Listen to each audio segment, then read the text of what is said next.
ప్రార్థన చేసుకొని 7వ మాట మనం మాట్లాడుకున్నాం. ఇంత కూడా కళ్ళు మూసుకోండి.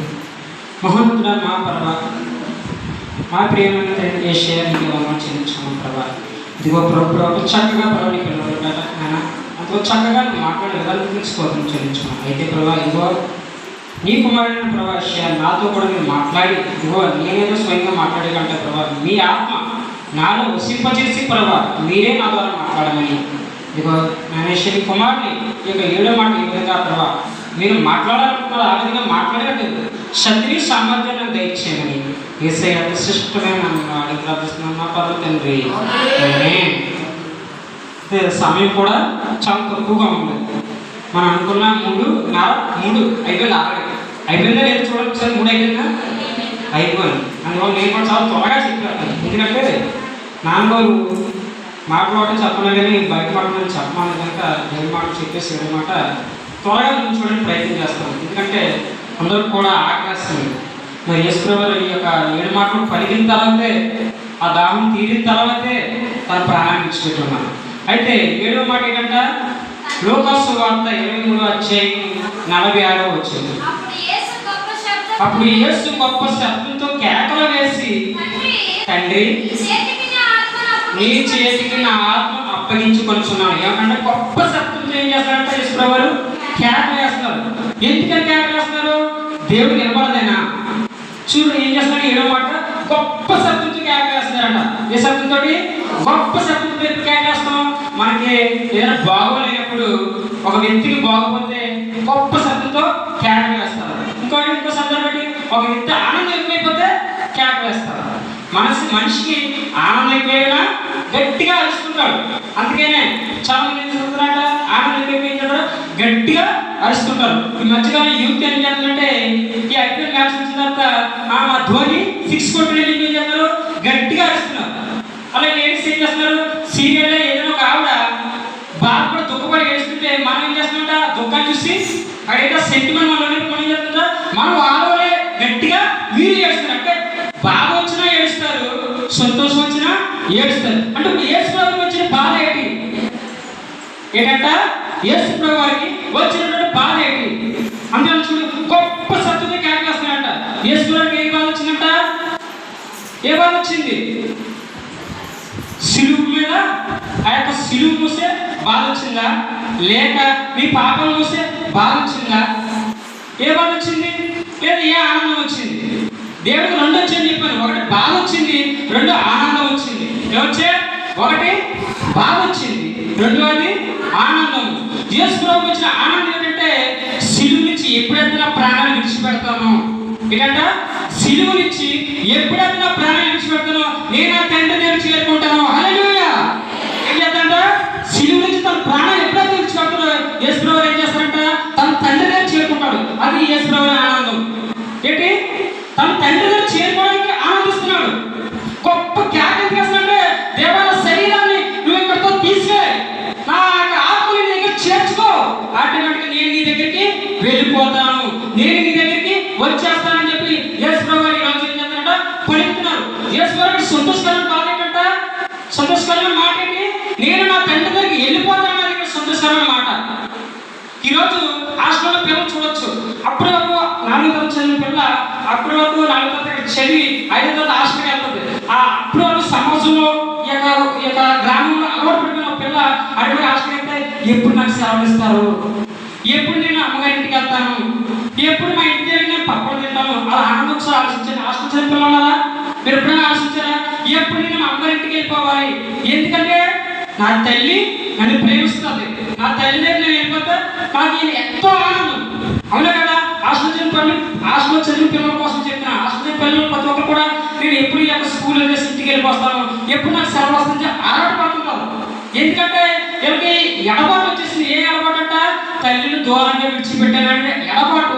హాస్టల్ పిల్లలకి ఎలా వచ్చిందో ఇక్కడ యేసుప్రభువు వారు, కుమారుడైన యేసుప్రభువు వారు తన తండ్రిని దూరంగా విడిచిపెట్టాలని ఉద్దేశంతో ఆ ఎడబాటు తట్టుకోలేకపోయాడు. ఈ యొక్క 33.5 సంవత్సరాలు తండ్రికి కుమారుడు ఉన్నటువంటి ఈ ఎడబాటుని తట్టుకోలేక గట్టిగా కేకేస్తాడట. ఎలాగా? గట్టిగా దేవాలు పై ఉన్న నా మాటను వింటే ఆటోమేటిక్గా నువ్వు ఒక బిజీలో ఉన్నావు, నువ్వు ఒక వేరే సందర్భంలో వేరే కార్యక్రమం గట్టిగా కేకేస్తే నీకు వినబడుతుంది. ఎవరికట? యేసు ప్రభువుకి వినబడతాం చేసి కుమారుడు యేసు ప్రభువు గట్టిగా కేకేస్తారట.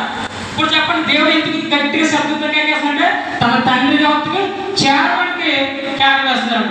ఇంకో విషయం ఏంటంటే దేవుడు కూడా ఇక్కడ ఏంటంటే సంతోషమైన విషయం, అంటే తండ్రికి చేరడం అనేది సంతోషం, ఆనందం. ఇక్కడ యేసు ప్రభువు ఆనంద విషయంలో కేకేశారు, అంటే దుఃఖ విషయంలో కూడా కేకేశారు. ఎందుకంటే యేసు ప్రభువు ఏం చేశారట, ఆ యొక్క జనసమూహంలో ఎప్పుడైతే ఇతర పాపి అని చెప్పేసి యేసుని కొట్టారు. ఇక్కడ దుఃఖ విషయంలో ఎందుకు యేసుని కేకేశారంటే యేసు శరీరంలో ఏమున్నాయంట చెప్పండి. యేసు శరీరంలో ఏమున్నాయి? ఏమున్నాయి? గాయాలు ఉన్నాయా? ఏమున్నాయి? రక్తం ఉన్నదా? యేసు శరీరం మీద ఏమో ఆవరించబడి ఉంది అంటే నువ్వు నేను చేసినటువంటి పాపం ఆవరించబడి ఉంది. ఈ పాపం నేను మొయ్యపోతుంది తండ్రి, ఈ పాపాన్ని నా వల్ల కాదు తండ్రి. ఇప్పటి వరకు కూడా యేసు ప్రభువు మరి గర్భం పుట్టినప్పటి నుంచి కూడా ఈ యొక్క భూమికి వచ్చినప్పుడు కూడా ఎటువంటి పాపం చేయనట్టు వ్యక్తి యేసు ప్రభువు. అందుకని ఆ రోజు పాపాత్మైన స్త్రీని తన పాపాలు ఎవరు క్షమించారు? ఎవరైతే పాపం చేయకుండా ఉంటారో వాళ్ళు మాత్రం రాయిస్తున్నాం అంటే ఎవరు ఇస్తారు? ఎవరైనా ఇసగలిగారా? లేదు. ఇక్కడ మనం అందరం కూడా పాపం చేసి ఉన్నాం. ఈరోజు యేసు ఆ సందర్భంలో పాపం చేయలేదు.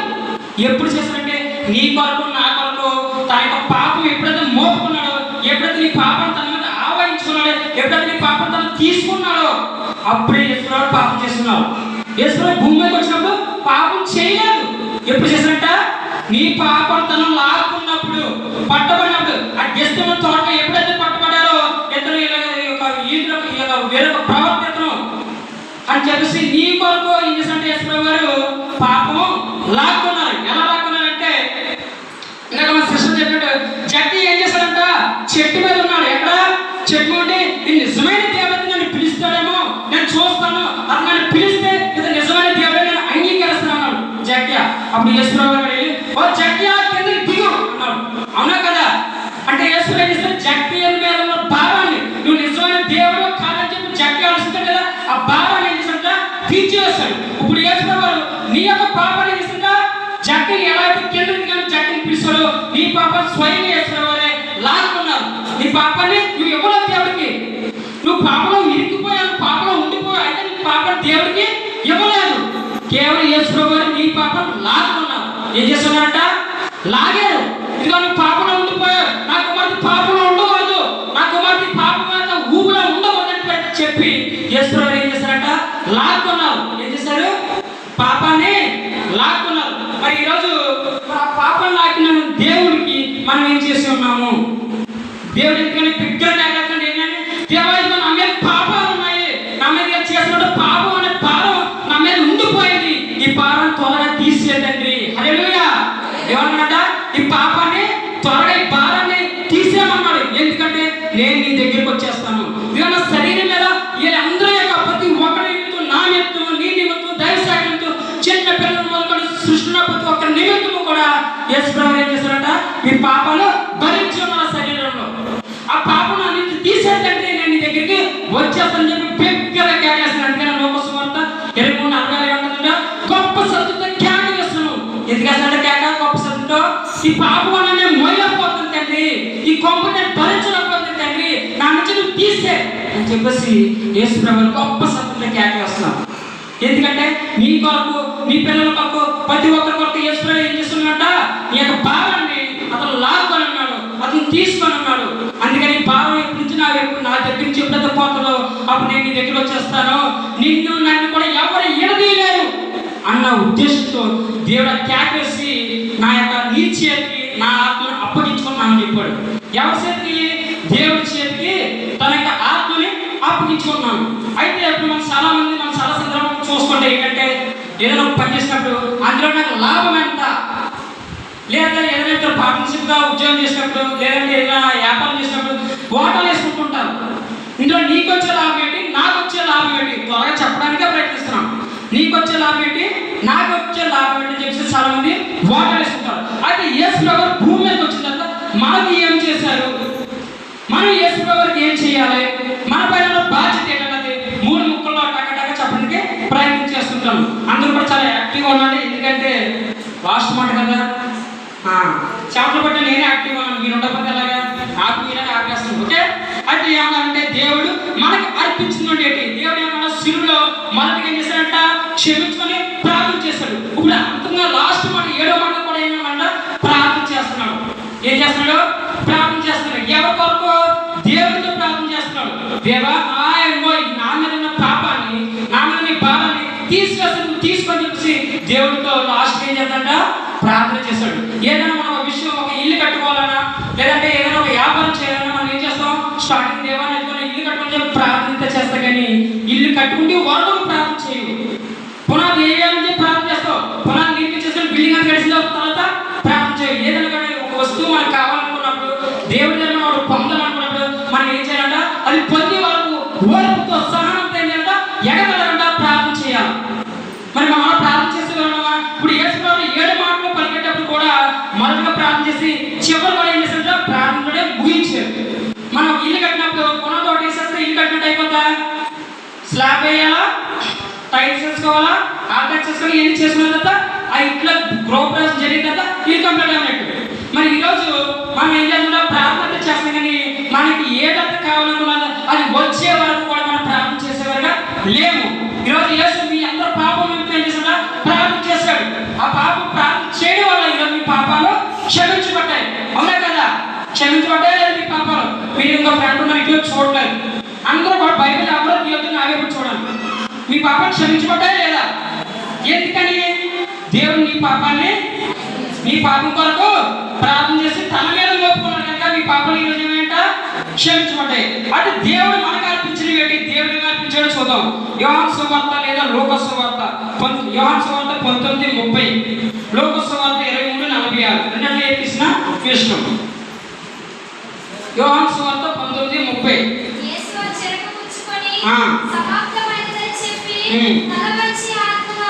ఏం చేస్తుంటే దేవుడు మొదటగా దేవుడు మనకు అర్పించినటువంటి ఏంటి?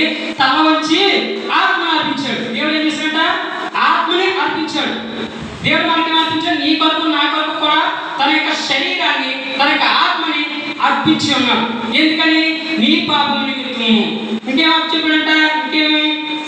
దేవుడు తన యొక్క తండ్రిని, తన యొక్క ఆత్మని కాకుండా ఇంకేమి అర్పించి ఉన్నాడు చూద్దాం. యెషయా 56. యెషయా 56. యెషయా 56. ఆగు. కొట్టి వారికి నా వీపును అర్పించింది. ఏం చేసి మొదటగా ఆత్మను అర్పించుకున్నారు. ఇంకేంటంటే కొట్టి వారికి ఏంటంటే ఈమెను అర్పించుకున్నారు. ఏమని? నువ్వు కొడతావా? కొట్టు. ఎంత త్వరగా కొడతా అంత మంచిది. ఎందుకంటే నేను నా తండ్రి దగ్గరికి వెళ్ళిపోతాను. యేసుప్రభు బాధపడలేదు. ఎందుకు చెప్పనా? మీరు కొడతాను, మీ పని మీదే. మీరు ఎంత కొడతారో కొట్టుకోండి, మీ పని మీదే. మీరు ఎంత కావాలంటే కొట్టుకొని పర్లేదు. మీ పని ఏంటంటే మీదే. నా పని ఏంటి?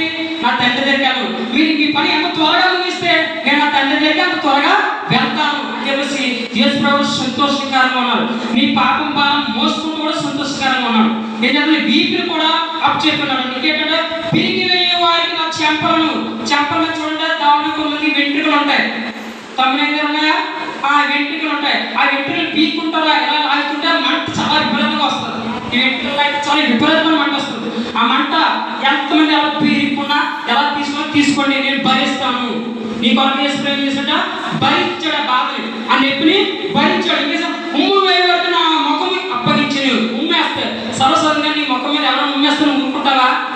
మరి యేసుప్రభు మీద ఆ యొక్క శిష్యులని, ఆ ప్రజలని ప్రతి ఒక్కరు కూడా ఉమ్ము వేసి ఉన్నారే. మరి యేసుప్రభు ఎందుకు భరించాడు? కారణం నీ కొరకు. ఒక తల్లి కానీ తండ్రి కానీ తన బిడ్డలు ఎలాంటి చెడ్డవారైనా, తల్లి దృష్టిలో కానీ తండ్రి దృష్టిలో కానీ తన బిడ్డలు మంచివాడే. ఇక్కడ యేసుప్రభు ఎంత చెడ్డవాడైనప్పటికీ నీ కొరకు కూడా తన యొక్క ఉమ్ము వేసుకుని తన ముఖాన్ని ఇచ్చాడు. నువ్వు ఉమ్మేస్తావా? ఏ పర్వాలేదు, నీకోసం నేను భరిస్తాను, నీకోసం నేను సహిస్తాను అని చెప్పేసి యేసుప్రభు తన యొక్క ముఖాన్ని కూడా ఇవ్వడం జరిగింది. ఇంకా అలాగే తన శరీర అవయవాలు కూడా ఇచ్చాడంట. నీకోసం శరీరాన్ని ఎలా నలగొట్టుకుంటావో, ఏ విధంగా నీ ఇచ్చలుగా ఏం చేసుకుంటావో నీ ఇష్టం ఎలాగైనా చేసుకోండి అని చెప్పేసి యేసుప్రభు తనకి శరీర అవయవాలు ఇచ్చున్నాడు. అయితే దీన్ని మంచి ఇప్పుడు ఎందుకు అర్పించున్నాడు? మొదటి దేవుడు అర్పించడం చూసాం. దేవుడు ఎందుకు అర్పించున్నాడు అనేది రెండవ. దేవుడు ఎందుకు అర్పించున్నాడు అంటే హెబ్రీయులు 10:12. 10:12.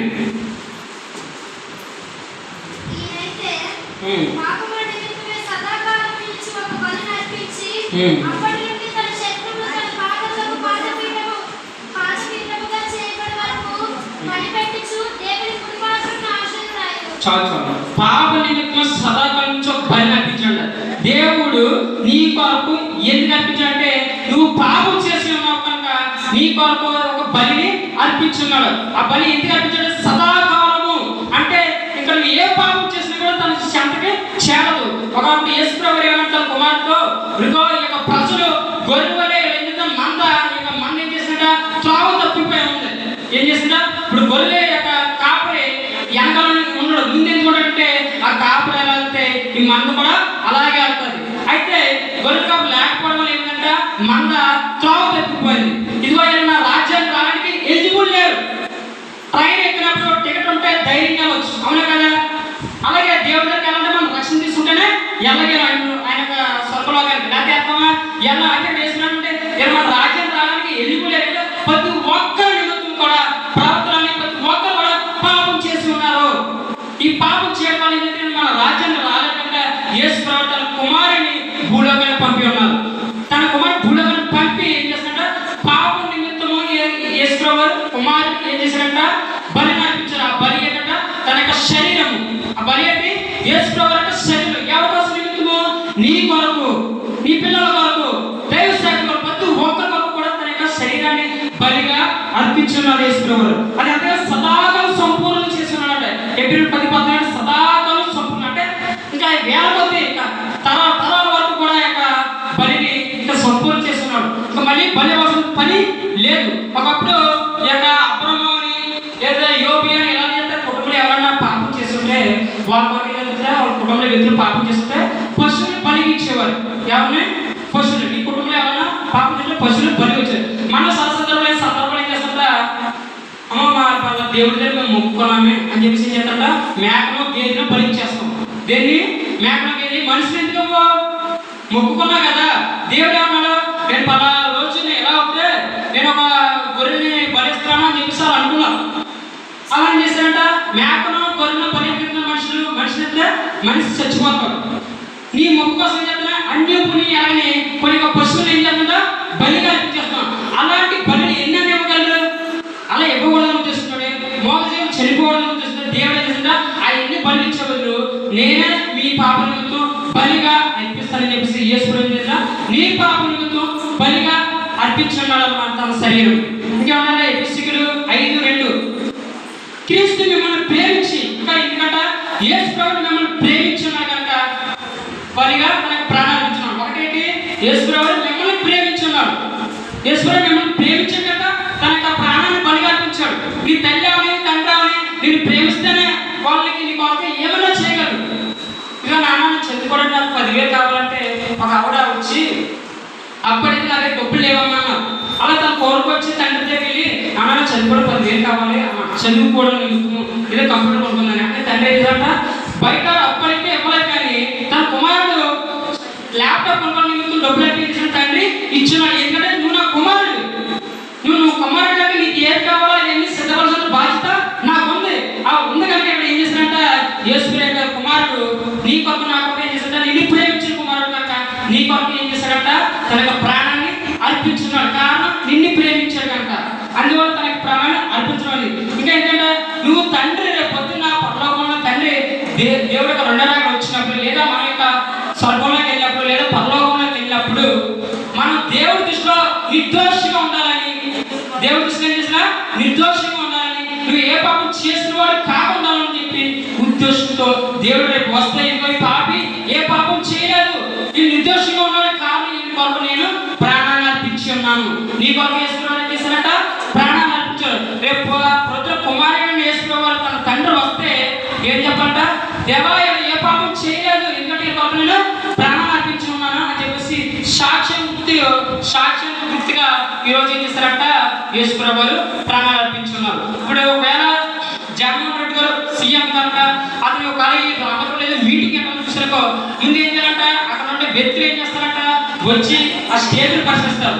అక్కడ డాక్స్ కడే అంతా వచ్చి ఆ స్టేజ్ని పరిశీలించి ఏంటి పరిస్థితి ఎలా ఉంది అని చూసి అప్పుడు జగన్మోహన్ రెడ్డి గారు ఫోన్ చేసి అయ్యా మీరు రావచ్చు అని చెప్పేసి ఒక లెటర్ రాసి వస్తే అప్పుడు సీఎం అక్కడ సభలోకి వస్తాడు. అలాగే యేసు ప్రభువు పత్రులు వచ్చిన తర్వాత అయ్యా అందరూ పాపం నుంచి విముక్తి కలిగించేశాను, ఇలాగ యొక్క దోషం నుంచి విముక్తి కలిగించేశాను, అయ్యా మీరు వచ్చి ప్రతి ఒక్కరు కూడా మన రాజ్యాన్ని తీసుకెళ్ళవచ్చు అని చెప్పి దాని నిమిత్తము దేని నిమిత్తం దేవుడు రాజ్యం మీరు చేరడం నిమిత్తం యేసు ప్రభువు పాప నిమిత్తమై బలిగా అర్పించబడి ఉన్నారు. హల్లెలూయా హల్లెలూయా. నెక్స్ట్ మూడవ మాటగా మనము ప్రభుకి ఏం అర్పించాలా? దేవుడు అర్పించి చూసావు, దేవుడు ఎందుకు అర్పించాడో చూసావు, ఇప్పుడు మనం దేవుడికి ఏం అర్పించాలా అన్న విషయం చూద్దాం. రోమా 6:19 మన శరీర బలహీనతను బట్టి మనిషి రీతిగా మాట్లాడుతున్నాడు దేవుడు. అన్నమాట మన యొక్క శరీర బలహీనత మనిషిగా నువ్వు చేస్తున్నట్టు నీ యొక్క బలహీనతను బట్టి దేవుడు అయితే మనిషి రీతిగా ఒక మనిషిగానే మాట్లాడుతున్నాడు. ఏమనగా అక్రమం చేయుటకు మీ అవయవాలు దాసులుగా ఎలా అప్పగించుతారో అలాగే పరిశుద్ధ కలుగుతాయి ఇప్పుడు మీ అవయవాలు నీతికి దోషంగా అప్పగించాలి. ఎలాగా మన మనిషి రీతిగా ఏంటంటే కళ్ళు ద్వారా అని, అలాగే చెవుల ద్వారా అని, నోటి ద్వారా అని, శరీరం ద్వారా అని మనం పాపం చేస్తాం. ఎందుకంటే నైజం మనిషి యొక్క నైజం పాపం చేయడు. నువ్వన్నా నేనన్నా మనిషిలో పుట్టగా మనిషి యొక్క నైజం పాపం చేయడు. అంటే మనం పాపం చేస్తాం కనుక దేవుడు ఏంటంటే మీ శరీర అవయవాలు ఏ విధంగా అయితే పాపం చేయడానికి అప్పగించున్నారో మిమ్మల్ని నీతిగా పరిశుద్ధులుగా తీర్చిదిద్దుల వరకు మీ శరీరాన్ని నాకు ఇవ్వండి అన్నాడు యేసు ప్రభువు. హల్లెలూయా. మిమ్మల్ని నీతిగాను పరిశుద్ధిగాను తీర్చిదిద్దడానికి ఏమన్నాడంట? మీ శరీరాన్ని నాకు ఇవ్వమన్నాడు యేసు ప్రభువు. మరి మనం ఇవ్వాలా వద్దా? మరి మీరు ఇస్తారా? చేయండి. నేను నీతి ఉన్నాను, నా శరీర అవయవాలు దేవుడికి ఇస్తున్నాను, నా చేస్తారా అడిగితే మన నీతి ఉండాలంటే దేవుడికి మనకు శరీర అవయవాలు అవసరం లేదా? మీరు నీతిగా ఉండాలని మీరు అనుకోవట్లేదా? మీరు ఇంకనో పాపం చేయాలనుకుంటున్నారా? చెప్పాలా? మనం నీతిగా ఉండడానికి మన శరీర అవయవాలు దేవుడికి ఇవ్వాలి. ఇస్తేనే మన పనులు రావచ్చు, చూపు రావచ్చు, ఏదో రూపంలో మనం పాపం చేస్తాం. ఆ పాప నిమిత్తం మీరు ఏదైతే శరీర అవయవాల నిమిత్తం పాపం చేస్తున్నారో ఆ శరీర అవయవాలని నీతిగా మార్చడం కొరకు చేస్తున్నారంట. మీ శరీర అవయవాలు నేను మిమ్మల్ని నీతిగా చేస్తాను. హల్లెలూయా. దేవుడు ఏంటంటే మిమ్మల్ని నీతిగా పరిశుద్ధంగా చేస్తున్నారు. మీ అవయవాలు అన్నాడు. ఇంకేమన్నాడంట? రోమా 12:1 కాబట్టి సోదరులారా పరిశుద్ధ దేవుడికి సజీవంగా మీ శరీరం అర్పించండి. మన దేవుడికి నేను సజీవంగా అర్పించుకోవాలంట. చాలా మంది అనుకుంటారు సంఘంలో నాకండి నేను సేవకుని అయిపోతానండి, మీరు ఎట్టి చెప్తే ఆ విధంగా నేను చేస్తానంటారు. మనం అలా అర్పించుకుంటామా? సజీవంగా మన శరీరం ఏంటంట అప్పటికప్పుడే తీర్మానం తీసుకుని దేవా నీవు నా కొరకు ఇచ్చాక పాపము నా కొరకు నీకు బలిదానం అర్పించు, నేను నీ కొరకు సజీవంగా సమర్పించుకుంటానని చెప్పి తీర్మానం తీసుకునే వాళ్ళ మనం ఉండాలి వద్దా? సజీవంగా మనం ఏం చేయాలంటే సమర్పించుకోవాలి. హల్లెలూయా. కీర్తనలు 37:5 నీ మార్గం యెహోవాకు అప్పగింపు. ఇంకేం చేయాలంట? మన మార్గానికి యెహోవాకు ఇవ్వాలా. నువ్వు ఉదయాన్నే లేస్తున్నావా? దేవుడు ప్రార్థన చేసుకో. నీ మార్గాన్ని ఏం చేయాలంటే దేవుడికి ఇవ్వాలా.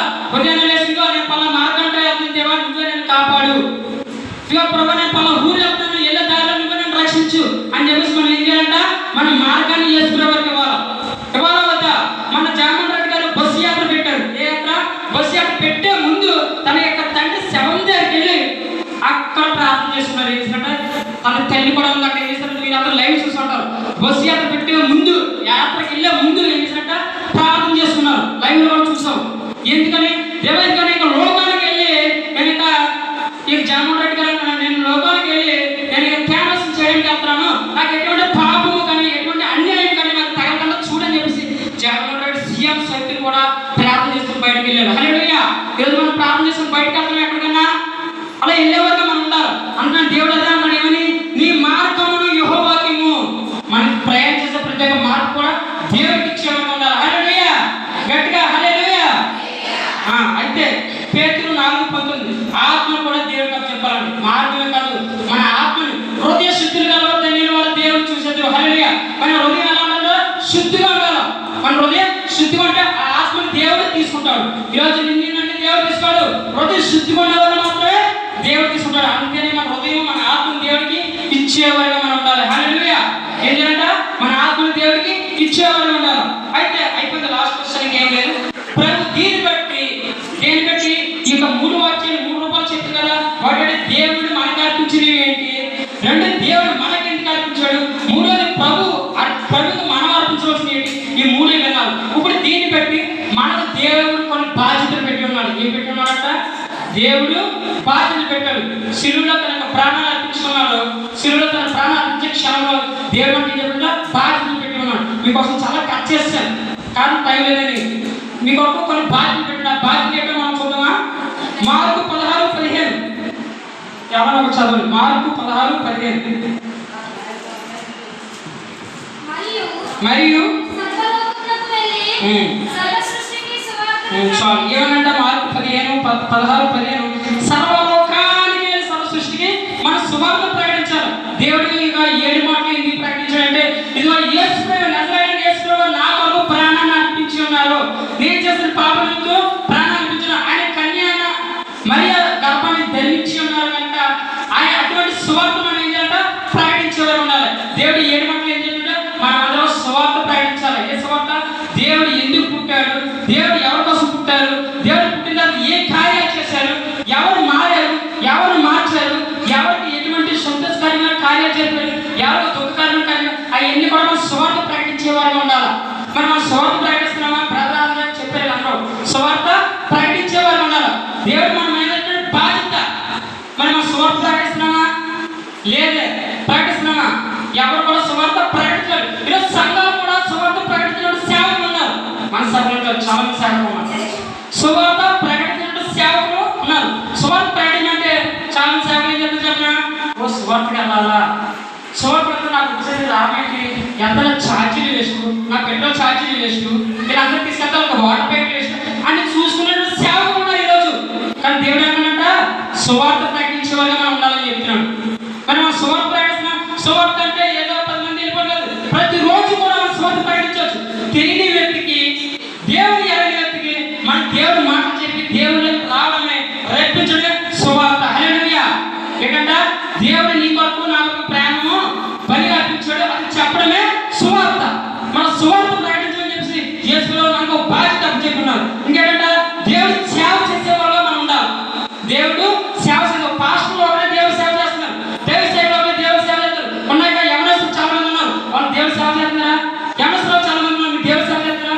చెయ్యాలి. దేవుడు మనకి ఏం చేసిందంటే ఒక బాధ్యత చెప్పాడు. నువ్వు కూడా దేవుడి సేవకుడిగా వాడబడాలి, నువ్వు కూడా దేవుడి సేవకుడిగా వాడబడాలని చెప్పి దేవుడు మనకి ఏం చేసిందంటే ఒక బాధ్యతని పెట్టాడు. చాలా పాస్టర్లు చెప్పిన ఒక బాధ్యతని పెట్టాడు. మన బాధ్యత చేసేవారు మనం ఉండాలి. ఇంకేం పెట్టారంట? ఆజ్ఞలు గైకొనాలి. ఏమన్నా? ఆజ్ఞలు గైకొనాలి. దేవుడు ఆజ్ఞ మనం గైకొన్నామా? దానికన్నా ముందు పరిచర్య చేయాలి. ఏం చేయాలంట? పరిచర్య. ఈరోజు సంఘంలో పరిచర్య చేసే వ్యక్తులు చాలా తక్కువ మంది ఉన్నారు. ఎందుకు అంటే దేవుడికి పరిచయం చేస్తే నాకేం వస్తుంది? ఏంటంటే దేవుడికి పరిచయం చేస్తే నాకేం వస్తుంది? ఇప్పుడు దానియేలు ఉన్నాడు, కాన్ కొడతాడు, డ్రమ్ కొడతాడు. ఏ దానియేలు కొట్టాలా? ఉన్నాడు కొట్టకూడదా? యోహాను ఉన్నాడు, డ్రమ్ కాన్ కొడతాడు, యోహానే కొట్టాలా? ఉన్నాడు కొట్టకూడదా? చాలా మంది ఉన్నారు. ఇక ఏంటి టైట్స్ కదా ఇది కంజీలు వాయిస్తారు. కొంతమంది వాయిస్తారు. ఎందుకని? వాళ్ళకైనా అవకాశం ఉన్నాం చేయకూడదా?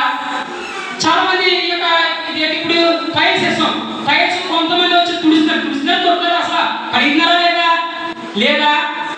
ఒక కడిగినారు దేవుడికి సొంతం కలగడం కోసం చెప్పినాడు. ఏంటంటే ఆవిడే యొక్క టైల్స్ చూడాలా? దేవుడు పరిచయం ఆవిడే చేయాలా? నీకోసం దేవుడు ప్రాణం అర్పించాడు కదా, నీకోసం బలి అర్పించాడు కదా, నువ్వెందుకు చేయకూడదు? హల్లెలూయా. దేవుడు అలా చెప్తాడు. దేవుడు సంఘంలో పరిచయం చేసే వాడిగా మనం ఉండాలి. అలాగా పరిచయం చేసేవారు ఉండాలి. మనం పరిచయం చేస్తున్నామా? దైవసభ ఏదైనా ఊరేవచ్చు. అక్కడ ఆ సందర్భంలో ఎవరో యవనస్తులు కానీ లేదా పెద్దవారు కానీ యవనస్తులు ఫ్రీ కానీ లేదా పురుషులు కానీ దేవుడి పరిచయంలో నాన్నగారు లేకపోతే చెప్పేవారుగా మనం ఉండాలి. దేవుడి యొక్క వాక్యం చెప్పడం కూడా పరిచర్య. దేవుడి యొక్క కాంగవాక్యం కూడా పరిచర్య.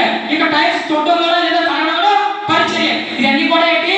పరిచర్య. మన పరిచయం మనం చేస్తున్నామా? మన దేవుడు అదే కూడా అయ్యని బాధ్యత. దేవుడు ఏంటంటే పరిచయం చేసేవారుగా మనం ఉండాలి. హల్లెలూయా. మరి నుంచి మీరు అందరూ పరిచయం చేసేవారుగా ఉంటారా? ఉండాలా లేదా? నెక్స్ట్ ఏంటంటే ఆజ్ఞలు పాటించాలి. దేవుడు 10 ఆజ్ఞలు చెప్పాడు. 10 ఆజ్ఞలు చెప్పడానికి కరెక్ట్గా చెప్తాను. నేను తప్ప వేరే దేవుడికి ఉండకూడదు. అది ఆజ్ఞనా? మరి నేను తప్ప వేరే దేవుడిని ఉండకూడదంటే ఈరోజు ఈ గుళ్ళు గోపురాలు ఎందుకున్నాయి? నేను తప్ప వేరే దేవుడికి ఉండకూడదని యేసు చెప్పారు. మరి గుళ్ళు గోపురాలు ఎందుకున్నాయి? ఎందుకున్నాయంటే మనం వాళ్ళ స్వార్థ ప్రకటించలేదు కనుక ఈరోజు గుళ్ళు మరి నేను తప్ప వేరే దేవుని పూజించాను. దేవుడు నమ్ముకున్న నువ్వే ఈరోజు ఏం చేస్తున్నట, నీకు బాధ వస్తే, దుఃఖం వస్తే, కష్టం వస్తే, నువ్వు ఏదైనా అనారోగ్య పాలై ఉంటే నాకు ఈ దేవుడు వచ్చి నేను వేరే దేవుని నమ్ముకుంటా చెప్పేసి నువ్వే స్వయంగా దేవుడిని నమ్ముకున్న వ్యక్తి, నువ్వే వేరే దేవుడిని నమ్ముకున్నావు. దేవుడు అదే అన్నాడు, నువ్వు వేరే దేవుడిని నమ్ముకునే వాడే కాదు, నన్ను మాత్రమే నువ్వు నమ్మాలి. నీ కొరకు నేను ప్రాణానికి ఇచ్చాను, నా కొరకు నువ్వేం చేయాలా, నన్ను నమ్మాలి అని చెప్పేసి యేసు గారు తన ఆజ్ఞను మొదలు ఆజ్ఞగా చెప్పడం జరిగింది. ఇంకేంటి, వ్యభిచారం చేయవద్దు అన్నాడు. ఏం చేద్దామా, వ్యభిచారం నీ స్త్రీతో ఉంది కానీ వేరే స్త్రీతో ఉండొద్దు అని చెప్పి యేసు గారు చెప్పిన నరాచే ఒక వ్యక్తి మనం చెప్పుకునే స్థితికి రావాలి. ఈరోజు మన నామం పేరు చెప్తే అమ్మా అప్పుడు కేసు వచ్చిందంటే చాలా ఎలర్ట్గా ఉన్నారు పోలీసులు. ఎందుకంటే రామభద్రపురం మోగుకొని ఎప్పుడు అక్కడ కొండ దగ్గర ప్రోగ్రాం పెట్టిన తర్వాత అక్కడ అచ్చి జరిగింది, అప్పుడు మొదలుకొని మనం పేటలో జరిగిన సంగతి మొదలుకొని ఈరోజు చాలా రాష్ట్రాలు జిల్లాలు మనకు రామభద్రపురం పేరు మోగుకొని కారణం ఏంటంటే నరహత్య, ఒక వ్యక్తిని చంపుకునే హక్కు నీకు లేదు అని దేవుడు చెప్తున్నాడు. నీ కొరకు నేను ప్రాణాలు అర్పించానే, నువ్వు ఎలా ఆ వ్యక్తిని చంపేస్తావు అని చెప్పేసి ఏం చెప్తున్నాడంటే దేవుడు బాధపడుతున్నాడు. నీ కొరకు మనం నరహత్య చేసేవారుగా ఉండకూడదని చెప్పి యేసుప్రభువు చెప్పింది. అబద్ధం సాక్ష్యాలు చెప్పకూడదు, దొంగతనం చేయకూడదు, నీ వస్తువు కానిది ఏది కూడా మనం ముట్టుకోకూడదు. అబద్ధ సాక్ష్యాలు అంటే కుదురుతుంది. ఈరోజు దైవ సేవక పిల్లలే అబద్ధ సాక్ష్యం చెప్పేవారు ఉన్నారు. హల్లెలూయా. ఎవరంట, నువ్వు నేను కాదు, ఆఖరి దైవ సేవకుడు, దేవుడితో నిరంతరం ఉన్నటువంటి సేవకుల యొక్క పిల్లలు సేవకుల కుటుంబాలు కూడా అబద్ధం సాక్ష్యాలు చెప్పేవారు జనాలు ఉన్నారు, ప్రజలు ఉన్నారు. అవునే కదా, మనం అలా ఉన్నది. మా ఇంట్లో కాదు, ఒక ఆవిడ ఇద్దరు వ్యక్తులు కూర్చున్నారంటే ఏ మాట్లాడుతారో ఆగే తెలియదు. కాబట్టి కార్యక్రమాలు ఏం చేస్తావు, చెప్పుకోండి. ఎవరి కోసం, నీ కుటుంబం కోసం చెప్పుకో, నీ వ్యక్తి కోసం చెప్పుకో, అంటే ఎవరి కోసం నువ్వు చెప్పుకోవడం ఏంటి? అవునా కదా. ఈరోజు ఏం చేద్దా, అబద్ధ సాక్ష్యం చెప్పారు. దేవసాకి పిల్లలు అబద్ధ సాక్ష్యం చెప్పేవారు. ఇక నా మాత్రం వ్యక్తి నువ్వే అంట అబద్ధ సాక్ష్యం చెప్పడానికి. దేవసాకి పిల్లలే చెప్పినప్పుడు మనం చెప్పలేమా? దేవుడిని నమ్ముకొని దేవుని ఏగి దేవుడు ప్రార్థన చేసి దేవుడు నిరంతరం బోధించేటువంటి కుమారుల కుటుంబాలే ఈరోజు అబద్ధ సాక్ష్యాలు చెప్పేవారు ఉన్నారు. అవునా కదా. మీ ఇళ్ళలో కానీ మీ ఇల్లు ఎక్కడ చూడాలా, అవన్నీ కూడా దేవుడు ఏం చేయాలంటే అలా చెప్పేవారుగా ఉండకూడదని చెప్పి యేసు ప్రభువు ఈరోజు నీ కొరకు నా కొరకు కూడా చెప్పడం జరిగింది. ఇక్కడ మీరందరూ పరిచయం చేసేవారుగా ఉంటారా ఉంటారా, సువార్త ప్రకటించేవారు ఉంటారా ఉండరా? మరి నాకు ఇచ్చిన అవకాశం బట్టి దైవ సేవకులకి అలాగే ఓర్పుతో ఉన్న మీ అందరూ కూడా మరొకసారి తెలియజేయడం. దేవుడి యొక్క చిన్న వాక్యము మీ వీటిలో ఇంకాను దీవించబడాలని, విన్నవారు ప్రతి ఒక్కరు కూడా అటు నడుచుకోవాలని దేవుడు నాకు ఇచ్చిన అవకాశం బట్టి దేవుడితో మహిమ కలిగింది కాక. ఆమేన్. హల్లెలూయా.